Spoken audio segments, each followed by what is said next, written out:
Welcome back sa Buhok Gaming Channel. So guys, update tayo para kay Goblin Mine. So again guys previously meron na tayong mga content dito kay Goblin Mine. Sa mga baguhan dyan, newbie dyan, si Goblin Mine nga pala, playable to gamit ang inyong mobile device, PC, as long na meron kayong Telegram application. Kasi kay Goblin Mine, yung mismong game niya is Telegram bot siya. Okay, so make sure na may Telegram application kayo at naka-register na kayo. Don't worry, yung link ni Goblin Mine, ilalagay ko sa description later on. Subukan ko kang palakihin saglit.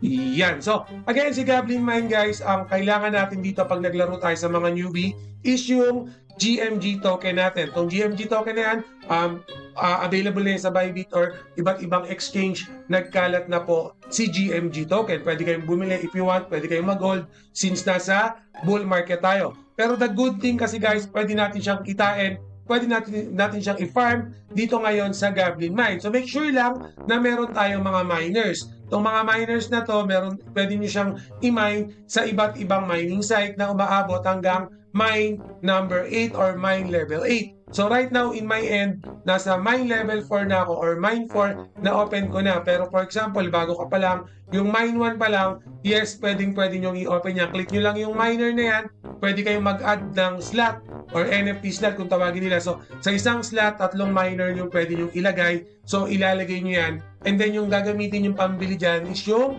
gold token natin. Don't worry, itong mga gold token na yan, nandito na rin mismo yung exchange na yan. Pwede kayong bumili gamit yung TON cryptocurrency nyo. Kasi before, kung natatandaan nyo, yung unang atake namin kay Goblin Mine, free-to-play to, pina-farm namin siya ng libre. Kasi bagong-bago pa lang yung game na yan, ayun yung advantage. Pag bago pa lang, nag-join na kayo dito. So, pinakita ko itong content na to. Marami akong content kay Goblin Mine simulat sa poll. Yung mga iba sumabay, yung iba hindi rin sumabay. Depende kasi sa research niya. So, yung mga sumabay yan, alam nyo na kung magkano yung nagiging kitaan natin dito kay Goblin Mine. Flex na lang natin muna saglit, no? Para at least makita nyo yung naging daily natin. So, ito yung daily ko. Kung makikita nyo, 19, okay, yung 18, 6 nakuha ko, yung 17, may 11 tayo, 16, almost every day, nagpa-farm po ako kay Goblin Mine kasi pinagtyagaan namin to nung naka-free-to-play pa lang, pinagtyagaan namin to yung tinatawag pa natin na naka-fantasy mode pa lang kasi wala kami masyadong kinikita. Pero yun nga, yung mga Goblin na yan, nakukuha namin ng libre, yung mga tools, nakukuha namin ng libre kasi kinonvert yun sa gold nung nandito na kami sa gold world. Okay, pero right now, okay, hindi pa po kayo uli kay Goblin Mine kasi Season 1 pa lang tayo. Nasa Season 1 pa lang tayo ni Goblin Mine at yun nga, yung GMG token na pupunta pa po sa iba't ibang exchange. Ibig sabihin, tradable yan sa mga trader natin. Either naka-day swing yan, depende sa trader. So yan, don't worry, yung link ni Goblin Mine, ilalagay ko sa description. Idle game to, technically idle game yan. Pero pag na-maximum nyo na yan, for example, ito, may 4,000 na ako. Collect nyo na rin kasi ang capacity ng level 1 ko, 25,000 lang. So, since na-collect ko na yan, sa mine 2 ko, collect ko na yan, 6,000 something.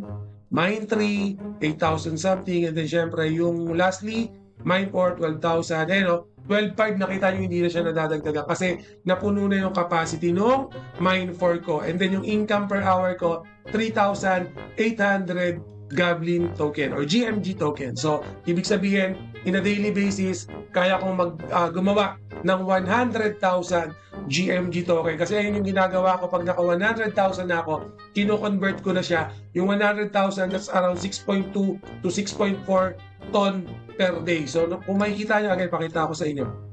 Kung makikita nyo dito sa balance ko, ang average talaga natin is 6 ton per day. Ayan, puro 6, no? Yung iba, sumusobra kasi hindi kagad ako nakakapag-convert kaya nagiging 7 something. Pero majority niyan, 6 talaga yung makikita nyo. Daily basis ako dito. So, that's around, pakita ko lang siguro sa inyo saglit. Sa CoinGecko, yung depende rin kasi sa CoinGecko kung ano yung rate ng ton, kung mataas. Pero yun nga, ayun, si Bitcoin ngayon, 108. Okay, 6.3 million. Grabe, ang taas ng Bitcoin natin ngayon. So, si Ton, magkano ba si Ton? 299. So, mababa si Ton ngayon. So, siguro lahat nagpuntahan kay Bitcoin, no? So, lagay lang natin is 6 na lang siguro. Yan, 1,700 97. So, depende sa presyo kasi ni Ton Network. Pero, kadalasan nasa 300 yan.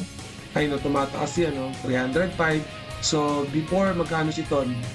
Maabot ng 400 pa nga yan, no? December 5, 400. So, depende kay Ton Coin. Pero yon depende sa strategy nyo kung gusto nyo kagad ibenta o gusto nyo i-hold, nasa sa inyo po yan. Okay, so later on, mag-withdraw ulit ako pag nakapag 100,000 na tayo dito kay Goblin Mine. So definitely, magkakaroon tayo ng update ulit para kay Goblin Mine. And make sure nakasubscribe kayo dito sa YouTube channel natin. And always remember, Book Gaming loves you all. See you again in my next video. Salamat.